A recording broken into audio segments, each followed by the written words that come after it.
মোহাম্মদ ইউনূস নতুন করে খবরে। বাংলাদেশের যে সরকার, সেই তদারকি সরকারের উপদেষ্টা প্রধান মোহাম্মদ ইউনূস পাকিস্তানের সেনা যে অফিসিয়ালরা রয়েছে তাদের একটি আর্টওয়ার্ক উপহার দিয়েছেন। যে উপহার দিয়েছেন তাতে একটা ম্যাপ রয়েছে, যে ম্যাপে নাকি দেখা যাচ্ছে যে বাংলাদেশের পরিধি অনেক বাড়িয়ে দেওয়া হয়েছে। যে ম্যাপে নাকি দেখা যাচ্ছে ভারতের 7 সিস্টার্স, মানে ভারতের উত্তর পূর্বের 7টি রাজ্যকে বাংলাদেশের বলে দেখানো হয়েছে এই ম্যাপে।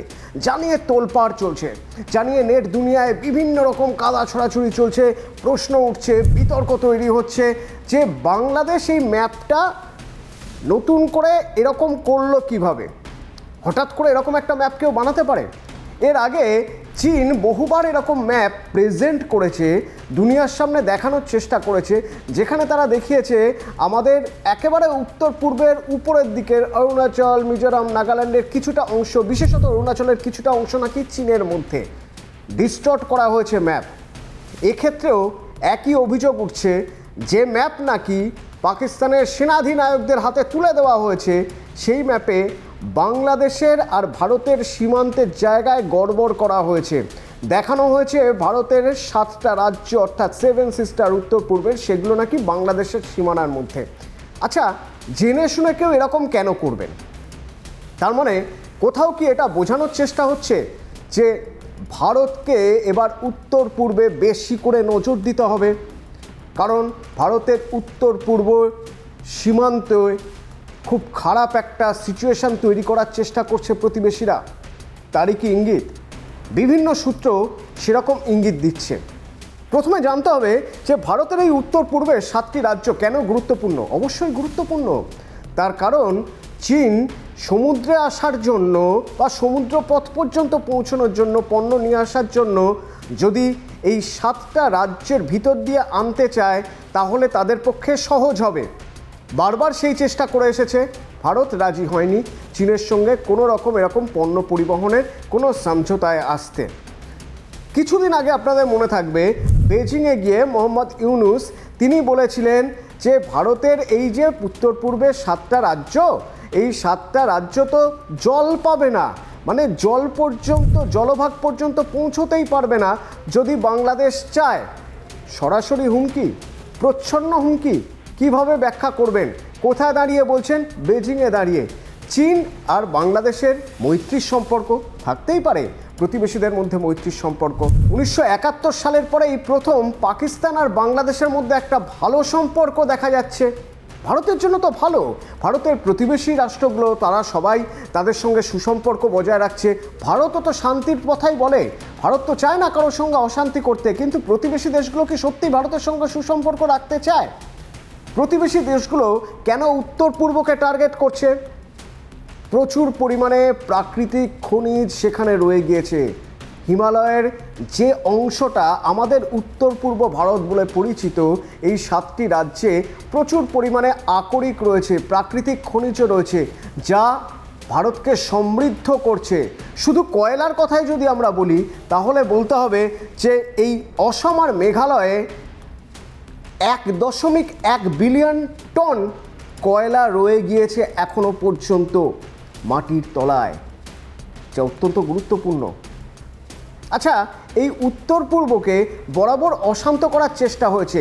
2023 থেকে 2025 এই 2 বছরের মধ্যে এমন কিছু ঘটনা ঘটেছে যে ঘটনাগুলোয় একদিক থেকে স্পষ্ট যে ভারতের এই উত্তর পূর্বের যে প্রতিবেশী রাষ্ট্রগুলো আছে তারা চায় না ভারতের সঙ্গে সম্পর্ক ভালো রাখতে। মায়ানমারের কথা বলতে হবে, চীনের কথা বলতে হবে। আর এখন যা পরিস্থিতি, যে ম্যাপ দেখানোর চেষ্টা করছেন মোহাম্মদ ইউনূস, তাতে বাংলাদেশও কি সুসম্পর্ক রাখতে চায় ভারতের সঙ্গে? প্রশ্ন তো উঠবেই।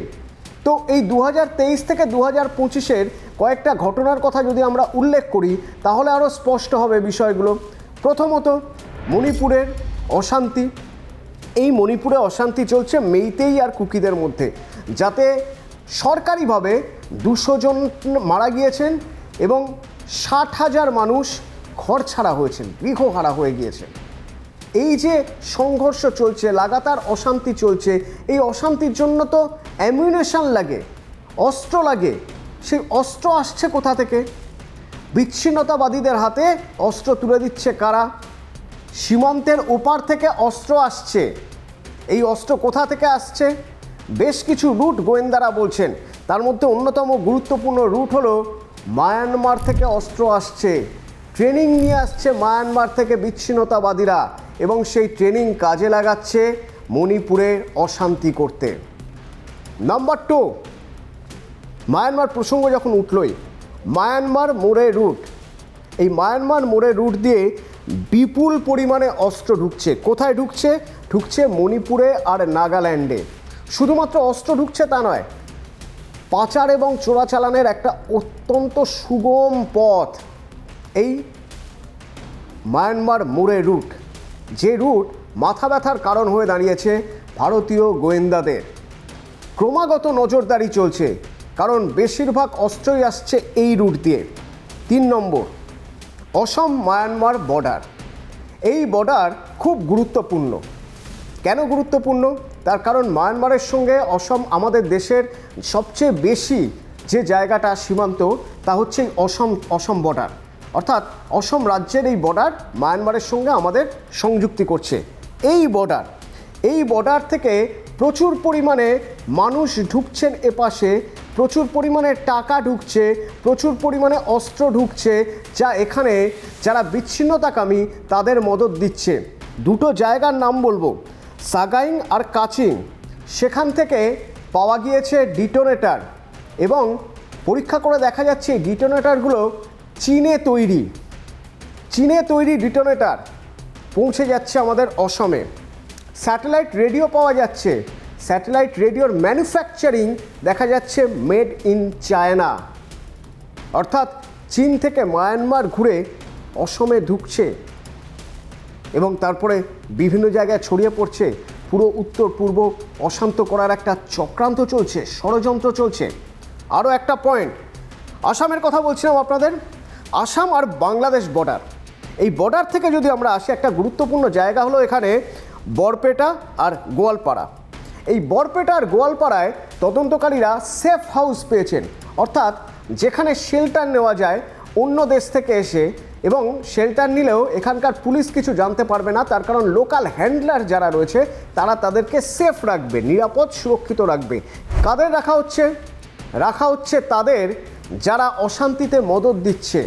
প্রমাণ মিলেছে আনসারুল্লাহ বাংলা টিমের সদস্যরা এখানে সেফ হাউসে থাকে। কোথায়? বরপেটা এবং গোয়ালপাড়ায়। এখানের এই সেফ হাউসে রেড করে বেশ কিছু তথ্য প্রমাণ পাওয়া গিয়েছে, বেশ কিছু বই পাওয়া গিয়েছে, নথি পাওয়া গিয়েছে, যা প্রমাণ করে আনসারুল্লাহ বাংলা টিমের সদস্যদের এখানে নিয়মিত যাতায়াত রয়েছে। আরও একটি পয়েন্ট, গোল্ডেন ট্রাঙ্গেল বা সোনালী ত্রিভুজ পৃথিবীর কুখ্যাত একটি মাদক চক্র। এই সোনালী ত্রিভুজ আস্তে আস্তে শিফট করে ভারতের মধ্যে ঢোকানোর চেষ্টা হচ্ছে। এই সোনালী ত্রিভুজ কোথায়?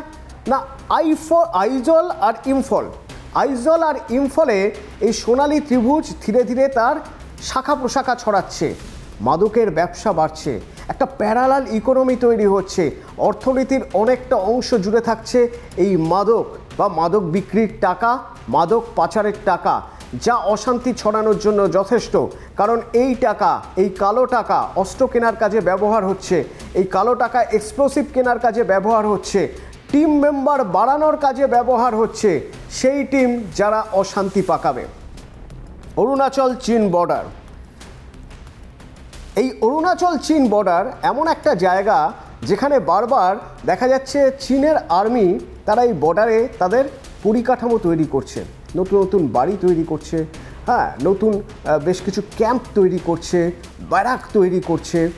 এবং ইন্টেলিজেন্স সোর্স বলছে যে অরুণাচলের বিভিন্ন জায়গায় এনজিওর মাধ্যমে টাকা ছড়ানো হয় এবং বোঝানোর চেষ্টা হয় আসলে অরুণাচলের এই সীমান্ত পারের মানুষরা তারা ভারতের নন, তারা নাকি চীনের, অর্থাৎ তারা চীন দেশের নাগরিক।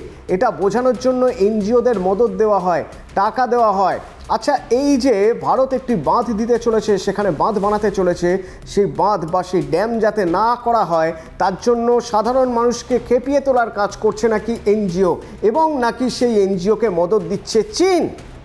চীন মদতপুষ্ট এনজিও এই ধরনের কাজ করছে সক্রিয়ভাবে এইখানে, এই অরুণাচলে, ত্রিপুরা এবং লোয়ার অসম বা নিম্ন অসম। এই ত্রিপুরা আর নিম্ন অসম, এখানে বাংলাদেশ থেকে টাকা ঢোকানো হচ্ছে। কারা ঢোকাচ্ছে? পিছনে পাকিস্তান আছে, চীন আছে, সেটা বড় কথা নয়। বড় কথা হলো এই সীমান্ত দিয়ে ঢুকছে টাকা, যে টাকায় অশান্তি বাড়ছে, আগুন জ্বলছে। 2022-এর শেষ থেকে শুরু হয়েছে, 2024 থেকে দেখা যাচ্ছে বেশি পরিমাণে হচ্ছে, এবং এটা তদন্তকারীদের কাছে বা গোয়েন্দা সংস্থার কাছে সবচেয়ে গুরুত্বপূর্ণ একটা জায়গা, যে এই টাকা ঢুকছে কিভাবে, কাদের হাত দিয়ে ঢুকছে, কিভাবে টাকা বিভিন্ন জায়গায় ছড়িয়ে পড়ছে। আর সবচেয়ে গুরুত্বপূর্ণ হলো এই উত্তর পূর্বে সবচেয়ে বেশি মাদক ঢোকানো হচ্ছে। হিসেব বলছে গত 2 বছরের আগে পর্যন্ত যে পরিমাণ মাদক উত্তর পূর্ব ভারতে ঢুকতো, তার 300% বেশি মাদক এখন ঢুকছে। অর্থাৎ ভারতের প্রতিবেশী দেশগুলো হয়তো তারা নিজেদের মধ্যে বন্ধুত্বের সম্পর্ক রাখছে, কিন্তু সত্যি কি তারা ভারতের সঙ্গে বন্ধুত্বের সম্পর্ক রাখছে? পাকিস্তান যে রাখছে না, তার প্রমাণ তো হাতে নাতে পাওয়া গেছে বেশ কয়েকবার। চীন না, চীনও যে রাখতে চাইছে না বেশ কয়েকবার, বেশ কয়েকটি সীমান্তে তা প্রমাণ হয়ে গেছে। বাংলাদেশও কি রাখতে চাইছে না? বাংলাদেশ পাকিস্তান আর চীনের সঙ্গে থেকে, বা পাকিস্তান আর চীন পিছন থেকে ব্যাকআপ দিচ্ছে বলে বাংলাদেশও কি ভারতের সঙ্গে সুসম্পর্ক রাখতে চাইছে না? না হলে এইরকম একটা ম্যাপ কেন কোনো এক রাষ্ট্রের প্রধান উপদেষ্টা অন্য দেশের সেনাপ্রধানদের হাতে তুলে দেবেন, যে ম্যাপ ভুল, যে ম্যাপ বিকৃত, যে ম্যাপের অস্তিত্ব নেই, যে ম্যাপের কোনো রকম কোনো ভিত্তি নেই। বেশ কিছু অংশ ভারতের বাংলাদেশের অন্তর্ভুক্তি করিয়ে একটা ম্যাপ বানানো হয়েছে, সেই ম্যাপ নাকি উপহার দেওয়া হয়েছে। যদি নাও দেওয়া হয়ে থাকে, তারপরেও সেটা ছড়াচ্ছে কারা? এই তথ্য কেন ছড়ানো হচ্ছে? কি প্রমাণ করার চেষ্টা হচ্ছে? ভারতের গোয়েন্দা সংস্থা কড়া নজরে রেখেছে প্রতিটি বিষয়, এবং উত্তর পূর্ব সীমান্তে কড়া নজরদারি যেমন চলছে, তেমন নজরদারি চলছে উত্তর পূর্ব সীমান্তের পার্শ্ববর্তী যে দেশগুলো, সেই দেশগুলোর সঙ্গে সীমান্তে ঠিক কী কী হচ্ছে, সেখান থেকে কি কি ঢুকছে, কিভাবে ঢুকছে, কারা আসছেন, কি কারণে আসছেন, কিভাবে আসছেন। সুতরাং যদি সত্যি ভারতের প্রতিবেশীরা কোনো রকম অশান্তির একটা ছক কষেই থাকে কোনোভাবে, তাহলে সাধু সাবধান।